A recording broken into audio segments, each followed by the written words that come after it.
Well, we had a Zoom scheduled today, and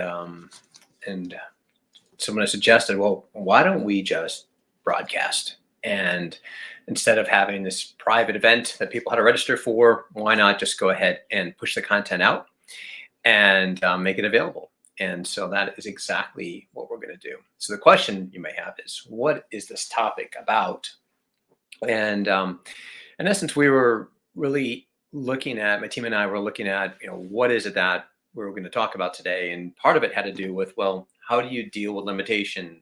Maybe it's you're running a business, own a business, and you're dealing with less people on a team, or you're on a team and there's some people have left your organization, or perhaps there's supply chain issues where there's a limitation of availability and it's impacting how you perform and get things done.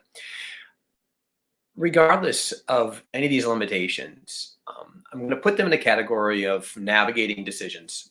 In essence, what I want to do and talk about today is what does it mean to navigate a decision and a critical decision, and how do we do that? And I'm going to go through a four-part process to do that, and with the hopes that that is helpful to you. So.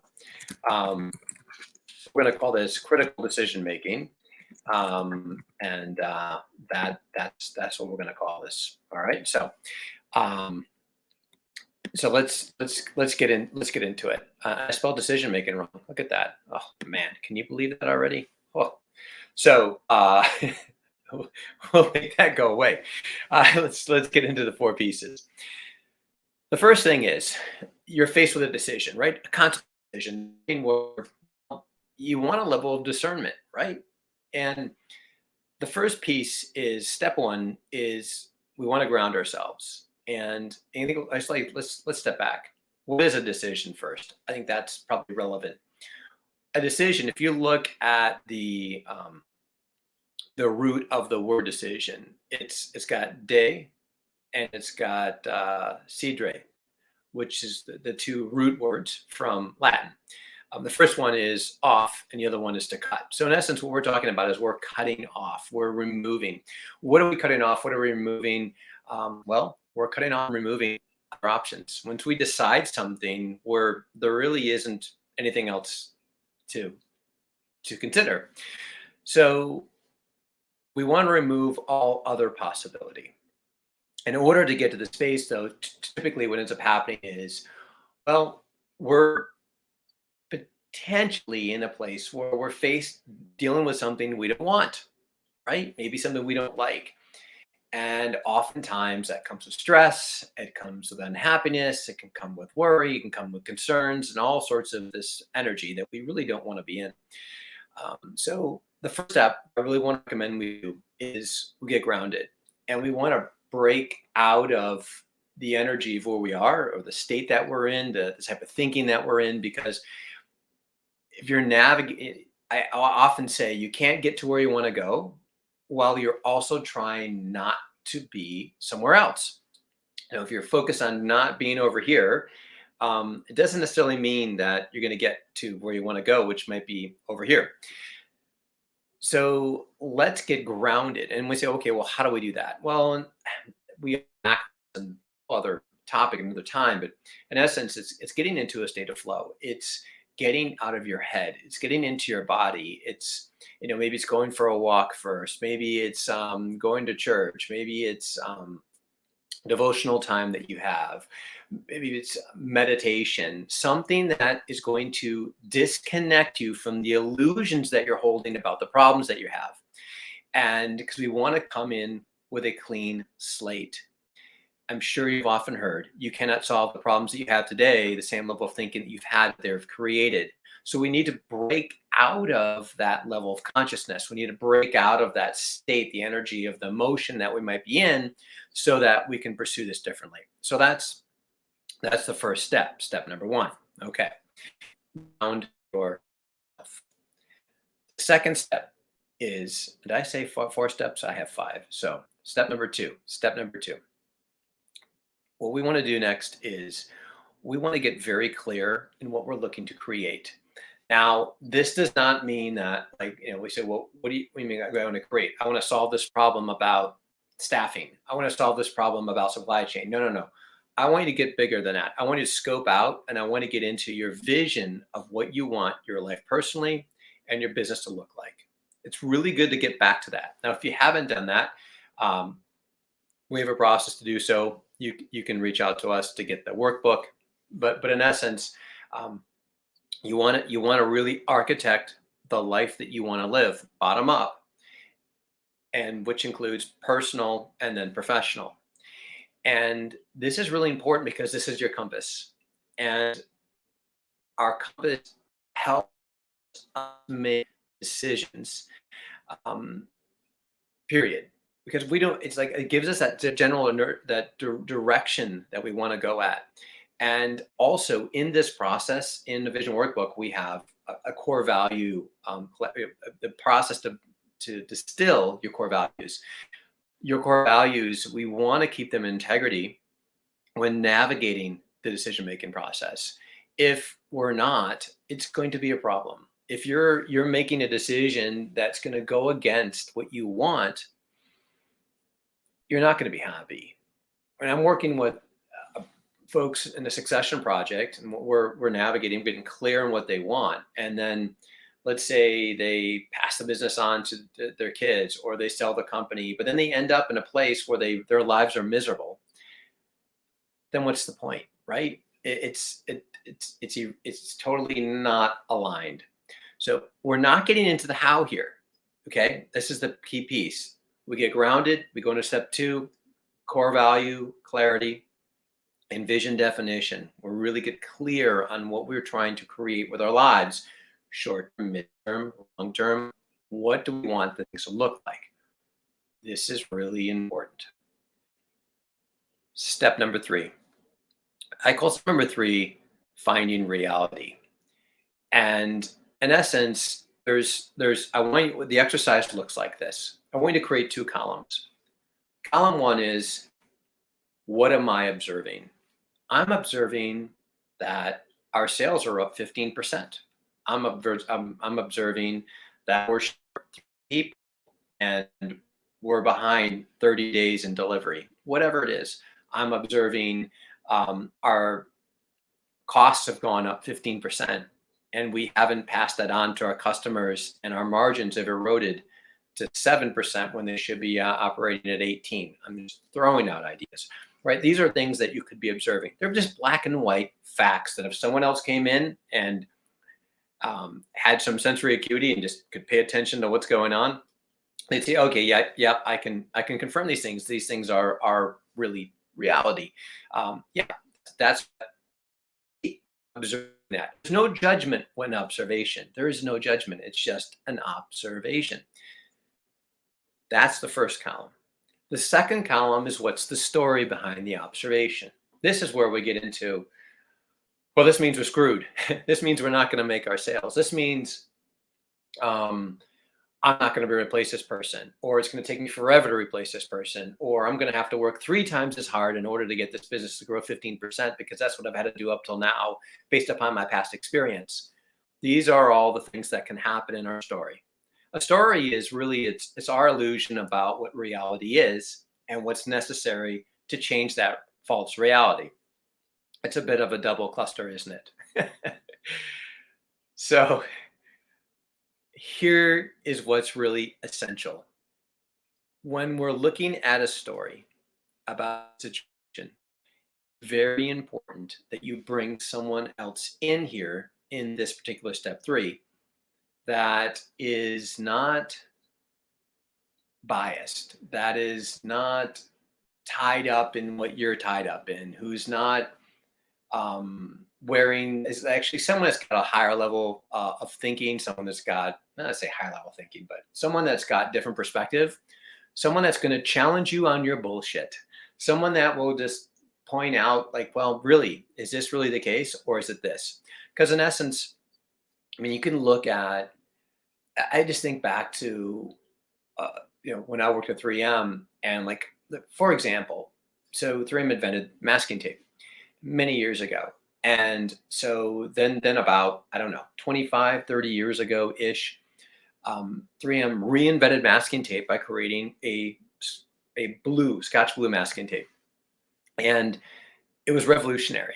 It created, not only that, it created a whole new segment in the masking tape category. Like blew the doors, I mean, I'm talking blew the doors off, and created other competitors to enter the arena. And the fact of the matter is, someone at that time could have very much looked at that like, the category is tapped out, it's not going to grow that much, masking tape's masking tape, blah, blah, blah, blah, blah. Where someone actually reinvented this category, created something much more profitable, a much higher price point, and and the only way someone could do that is breaking the paradigm of what is. See, the story could be, well, there's no room for something else, or that's just how we do things, or that's how the industry is, or there's no space to grow here. And this is where we get stuck in these ruts. We get stuck in these ruts in our thinking and our behavior patterns.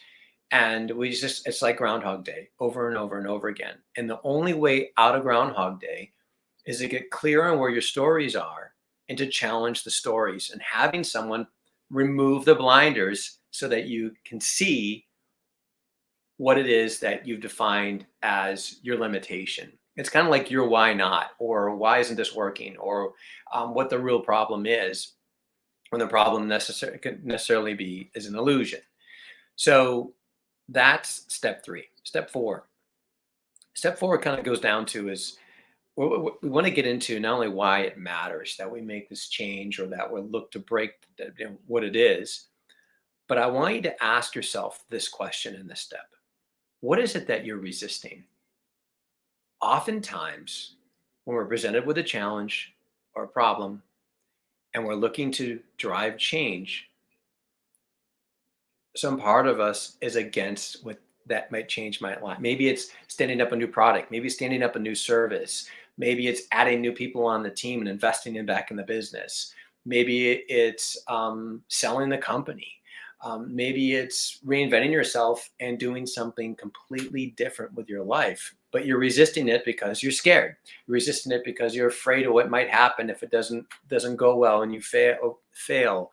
All of these things, these are things that we could be resisting, and it's really important to address these. Like, what are they and why? And then you ask yourself, well, what if that happens? And then what if that happens? And then what if that happens? And dig deeper. So, reviewing. Number one, step one, we're grounding ourselves, right? We're going to get out of the state of our challenge, navigating this decision. Number two, we're going to find reality. We're going to go this exercise of what I'm observing. What are the stories related to what I'm observing?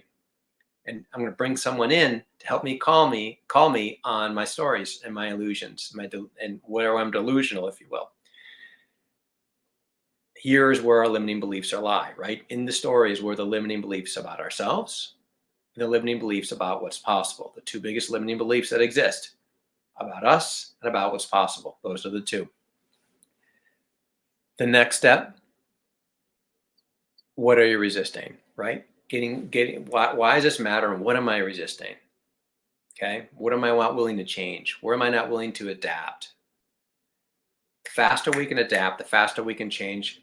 I mean, so many of the entrepreneurs I've worked with in the last 18 to 24 months have really learned to adapt their businesses, or really learned to change when opportunity presented itself. The last step number 5. What we want to do is we want to structure a new paradigm, a new strategy, a new way. And this involves pulling the team together and really getting clear on what is it that we want to do, choosing that, and then pursuing it in a way that's certain. And what I mean by that is, the certain way comes from Waddles, The Science of Getting Rich. He said, folks that have success do things in a certain way. Certain way doesn't mean like, well, you have to do it like this. What it really means is like with certainty, with assuredness. As a leader, it's really important when you're working with a team that you have conviction in relationship to what it is that you're trying to accomplish. And as you look at what it is that you want to do, when you create a decision around that and say, hey, maybe it's testing a theory. Maybe it's bringing someone else in to help solve the problem. Whatever that might be, this last step is really where we want to implement the strategy of what of a case that we say, well, I don't know what I want to do. What is it potentially that you're missing? Like, well, because inaction is a decision in itself too, isn't it? If you're someone who's, if you've got price increases, then you want to make price increases. And sometimes what I find with small businesses is that we're afraid to do so because we're afraid we're going to lose the business that we got.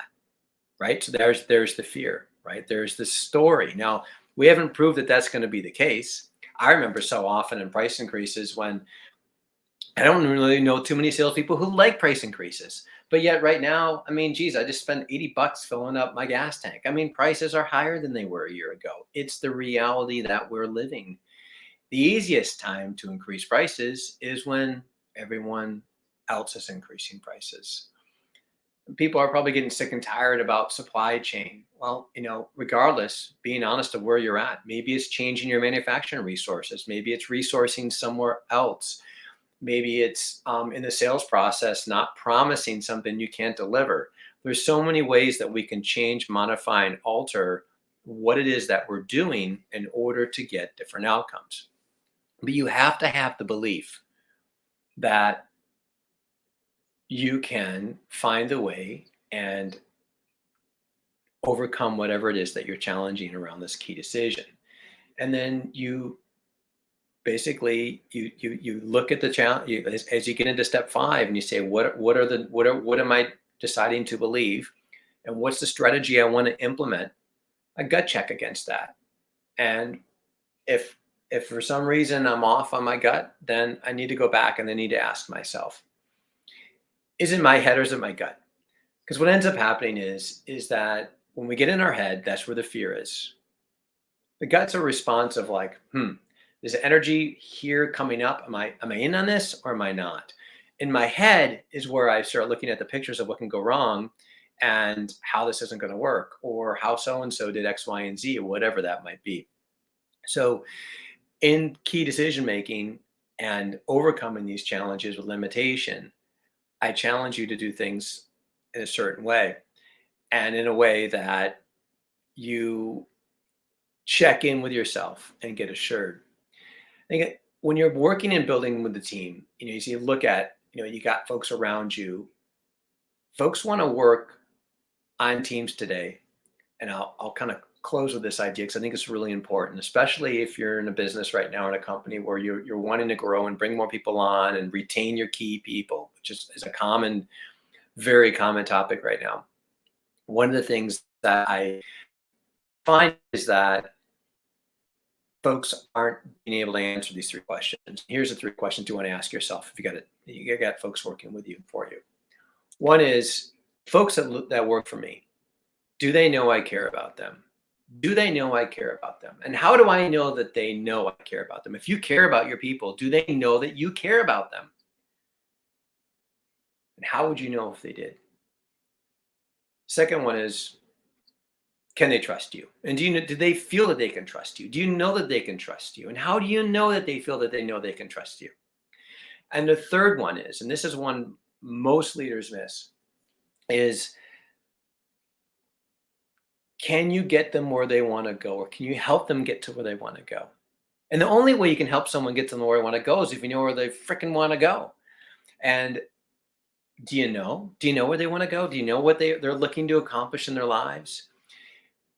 These are 3 key ingredients that are really, really important for all folks. If I work somewhere, I'm constantly asking back when I had a job, internally I'm asking myself, does my boss care about me? Can I trust her? Can I trust them? Can they get me where I want to go?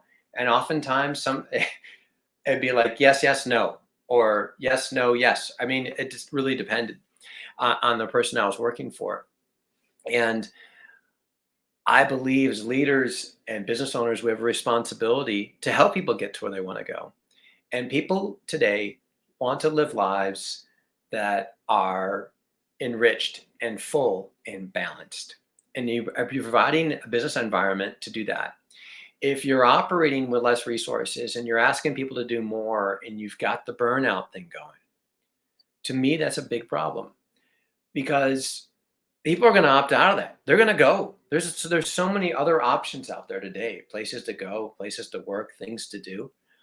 So we have to create the paradigm that if you have less, perhaps you can do more with less. If you can't own that, go back to finding reality and getting true in your story. If you can't own getting more done with less, you're going to have challenges. You're going to have some serious challenges in getting things done. I remember when I've seen this happen with sales organizations working with less people in them and still accomplishing more. How is that possible? I've also worked with entrepreneurs who came to work with me who we've grown their business 50% and literally tripled their time off. Like, how is that possible? And we didn't add anyone to their team. How is that possible? Well, it begins with the potential that you can do it and breaking out of the story of what's real. So, um, lastly, I'll offer this. If anything I've mentioned here in regard to critical decision making, dealing with limitation, or the paradigm of limitation today is striking a note, or you're like, gee, I'd like some further dialogue on this.